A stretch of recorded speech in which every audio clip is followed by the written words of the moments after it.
Hello students, welcome to my channel. This is Roshan sir max. चलिए my dear students, एक नए video की शुरुआत हम करते हैं। जैसे आप सभी जानते हैं कि इस चैनल पे मैं आपके लिए एजुकेशन वीडियोस और साथ ही साथ एजुकेशन से रिलेटेड अपडेट आपको अपलोड करते रहता हूं। चलिए इस वीडियो को आगे बढ़ने से पहले आप सभी से निवेदन है कि अभी तक आप इस चैनल को सब्सक्राइब नहीं किया है तो इस चैनल को सब्सक्राइब कर ले, वीडियो को लाइक और शेयर भी कर दें। थंबनेल देखा होगा, कंफ्यूजन। ये कंफ्यूजन किस बात का है मैं आपको सारी डिटेल्स बताऊंगा। कंफ्यूजन है S7 एग्जाम्स के लिए।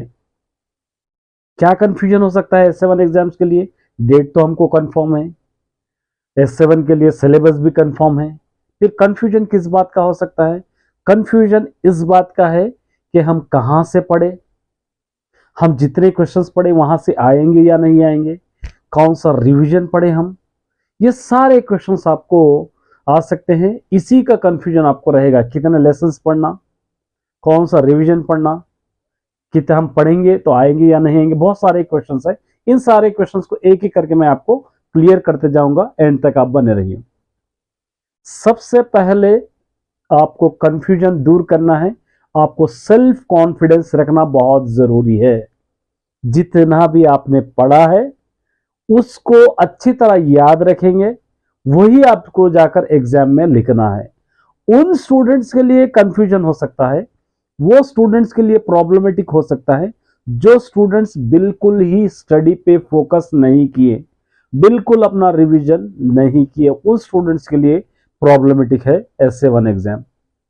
वरना जो स्टूडेंट्स एक 50% 60% भी कंसंट्रेट करके अपने स्टडी किए हैं उनके लिए कोई दिक्कत वाली बात नहीं है, वो लोग जाकर अपना एग्जाम आराम से लिख सकते हैं। देखिए सिलेबस आपको 6 6 7 7 8 8 लेसन से ज्यादा नहीं है। मैं जहां तक समझता हूं ज्यादा बोझ आप पे नहीं होना चाहिए। बस कुछ सब्जेक्ट आपके लिए इजी हो सकते हैं, कुछ सब्जेक्ट टफ हो सकते हैं। जो टफेस्ट सब्जेक्ट है थोड़ा सा टाइम ज्यादा दीजिए, थोड़ा सा टाइम ज्यादा देकर अपने कंफ्यूजन को दूर कर। देखिए अगर आप पढ़ेंगे कंफ्यूज में रहेंगे कि मैंने याद किया हूं आंसर आएगा या नहीं आएगा, ये याद रहेगा मुझको याद नहीं रहेगा, मैं लिखूंगा तो कितने पॉइंट्स लिखूंगा, बहुत सारे क्वेश्चंस आपके माइंड में आ सकते हैं। कुछ भी आपको करना नहीं, सिंपली आपको पढ़कर जाना है, सिंपली एग्जाम में आपको लिखना है। देखिए माय डियर स्टूडेंट्स, आप जितने क्वेश्चंस आप पढ़े हो सकता है मे बी वो क्वेश्चन एज इट इज ना आया हो सकता है वो क्वेश्चन आपको जो भी एग्जाम में पूछेगा वो आपके टॉपिक से रिलेटेड हो। इन क्वेश्चंस को अगर आप टॉपिक से रिलेटेड क्वेश्चंस को देखकर टॉपिक उठाकर आप एग्जाम लिखेंगे, बहुत इजी जाएगा आपका एग्जाम। मैथमेटिक्स भी है, 8 चैप्टर्स है, ऑथेंटिक क्वेश्चंस है कुछ, मैं ऑलरेडी अपलोड कर रहा हूं। थर्ड सेक्शन के मैंने अपलोड कर दिया है 6 मार्क्स के, 2 मार्क्स 4 मार्क्स भी अपलोड कर रहा हूं। MCQs multiple choice questions upload करना है और वन शॉट क्वेश्चंस भी अपलोड करना है। ऑलरेडी वीडियो सारे में मैंने बना लिया है, धीरे धीरे करके अपलोड करूंगा। लेकिन अफसोस वेरी सैड है, आप देख रही नहीं। बहुत सारे स्टूडेंट्स शायद अभी वेटिंग में है, शायद डेट बढ़ेगी S7 की, हो सकता है S7 इजी जाएगा, हो सकता है S7 में हम जितना लिखे उससे हम सेटिस्फाइड है। ये सारे क्वेश्चंस कर रहे हैं, कुछ स्टूडेंट देख रहे हैं, आई एम हैप्पी। जो स्टूडेंट्स देख रहे हैं वो स्टूडेंट्स कमेंट भी कर रहे हैं। कुछ रिक्वायरमेंट है उन लोगों को मटेरियल, तो उसका रिक्वायरमेंट मुझे पूछ रहे हैं। बहुत खुशी होती है मुझे कि आपने मुझ पे इतना ट्रस्ट कर रहे हो, मुझसे आप चाहते हो कि हमारे लिए ये अपलोड करें सर। फर्स्ट लैंग्वेज तेलुगु के लिए बहुत सारे रिक्वेस्ट आ रहे हैं, मैं जरूर अपलोड करूंगा आपके लिए। ऑलरेडी मैंने 6 7 8 9 10 के ऑल सब्जेक्ट का अपलोड कर दिया है और कर रहा हूं, कुछ कर दिया है कुछ कर रहा हूं। सबसे पहले टेक्स्ट बुक से रिलेटेड अपलोड कर रहा हूं, वो अच्छी तरह पढ़ लीजिए आप। उसके बाद क्वेश्चन पेपर्स भी अपलोड करूंगा, आप एक बार चेक कर सकते हैं किस तरह का पेपर आएगा, एनालाइज रिव्यू करके मैं आपको समझाऊंगा। देखिए इतना सारा बहुत सारा मटेरियल आपके पास है, टेक्स्ट बुक का मटेरियल आपके पास है, क्वेश्चन पेपर अपलोड करूंगा तो उसका मटेरियल आपके पास रहेगा। हो सकता है आपके स्कूल में कोई रिवीजन भी दे दे, या आप खुद समझ सकते हो कि हमने कितना पढ़ना है। बहुत सारा मटेरियल आपके पास अवेलेबल रहेगा, लेकिन ईमानदारी उसके साथ आपको दिखाना है।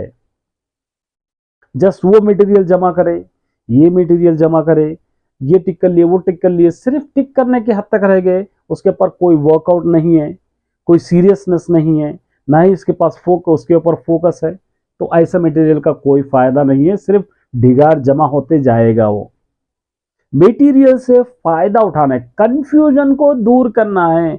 मैंने इस 4 लेसन मैंने पढ़ा है, इस 4 लेसन में से कोई भी टॉपिक का हो, मैं इसको लिखने की कैपेसिटी रखूंगा। मुझ में इतनी कैपेसिटी है कि मैं इतना समझ चुका हूं मेरे लेसन्स को, मुझको इतना समझ में आ गया है कि उस टॉपिक से क्वेश्चंस कौन सा भी आओ मैं लिख सकता हूं। ये कॉन्फिडेंस आप में होना चाहिए, ये कंफ्यूजन नहीं रहना चाहिए कि उस टॉपिक्स में से मैं पढ़ूंगा तो आएगा या नहीं आएगा। देखिए वो सेकेंडरी है, आएगा नहीं आएगा वो सेकेंडरी है, प्राइमरी आपको पढ़ना पड़ेगा।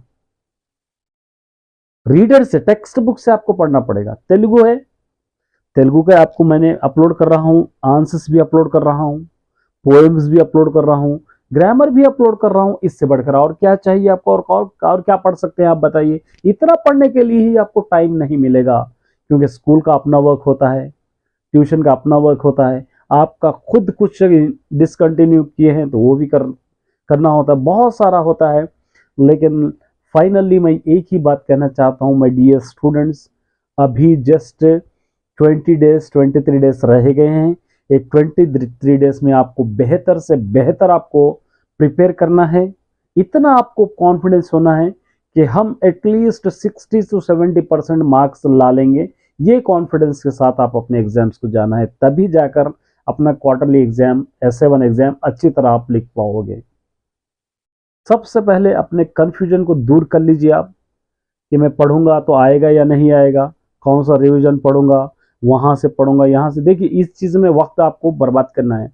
जितना आप पढ़ें सिंपली उसको रिवाइज करिए, उसके अंदर ही मॉक टेस्ट लिखिए, उसके अंदर ही प्रिपेयर होके जाइए, आराम से अपना एग्जाम लिख कर आइए। अगर अच्छा नहीं जाता है, एक आध एग्जाम, 2 एग्जाम आपके शायद अच्छा नहीं लिख पाते हो, तो नेक्स्ट एग्जाम में देखेंगे, कोई बात नहीं है। लेकिन कॉन्फिडेंस रहना, अपने आप पे कॉन्फिडेंस रहना, अगले वालों पे या दूसरों पे कॉन्फिडेंस नहीं है, अपने आप पे कॉन्फिडेंस रहना चाहिए। ये कुछ बातें थे कंफ्यूजन के ताल्लुक से। हो सकता है कुछ स्टूडेंट्स को समझ में आए, कुछ स्टूडेंट्स को अच्छा लगे या कुछ स्टूडेंट्स को अच्छा ना लगे, बस बतलाना मेरा काम है। बाकी उस पर प्रैक्टिकली करना है या नहीं करना है आप पर निर्भर करता है। उम्मीद करता हूं कि कुछ थोड़ा तो वर्क करेंगे आप। Best of luck all.